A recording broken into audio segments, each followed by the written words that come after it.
सध्या कोकणात सुद्धा आहे ना हीटचं प्रमाण जोरात वाढलं आहे. त्यामुळे रात्रीची झोपसुद्धा नीट होत नाही. तर नमस्कार आणि रामराम मंडळी, मी आहे तुषार. तर डायरेक्ट स्वर्गभूमी कोकणातून माझ्या नवीन व्हिडिओमध्ये पुन्हा एकदा तुमचं सर्वांचं मनापासून स्वागत करतो आहे. आज सकाळी लवकर उठलो होतो कारण ऑर्डर पण खूप वाढत चालल्या आहेत आणि त्या पूर्ण करताना नुसती नाकी नऊ येत आहेत. पण दिवसाची सुरुवात मात्र चहाशिवाय होऊ शकत नाही. त्यामुळे करबुड्या फाट्यावरती शेतकरी चहामध्ये गरमागरम चहाचा आस्वाद घेतला तेव्हा कुठे थोडंसं झोपेतून जागं झाल्यासारखं वाटलं. कारण सकाळची चहा झाल्याशिवाय पुढचं काही सुचतच नाही. सकाळ सकाळ आहे ना पूर्णपणे ढग तयार झाले पावसाचे. कधी पाऊस पडणार असं वाटतंय आता. यंदा काय पावसाचं खरं दिसत नाही. काल तर पाऊस पडलाच, त्याच्यामुळे थोडासा तरी गारवा भेटला होता. पटापट गाडी भरायला सुरुवात केली आणि सकाळचं काम करायला एवढं दमाला होत नाही. त्यामुळे सकाळी जेवढं जमेल तेवढं काम निपटवून घेतो. मार्केटला येऊन गाडी खाली करून झाली, पण शरीरातून घामाच्या धारा वाहू लागल्या होत्या.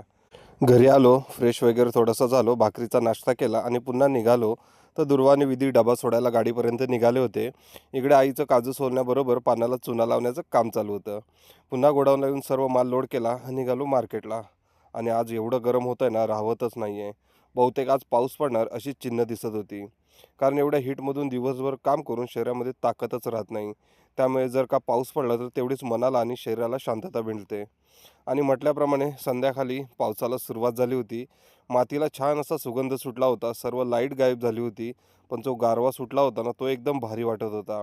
अंगावर पावसाचे थोडेसे थेंब घेतले तेव्हा कुठे मनाला शांती भेटली. तर म्हणजे आता आपली व्हिडिओ इथेच संपते. जर का आपली व्हिडिओ तुम्हाला आवडत असेल तर नक्की लाईक, शेअर, फॉलो, सबस्क्राईब करायला अजिबात विसरू नका.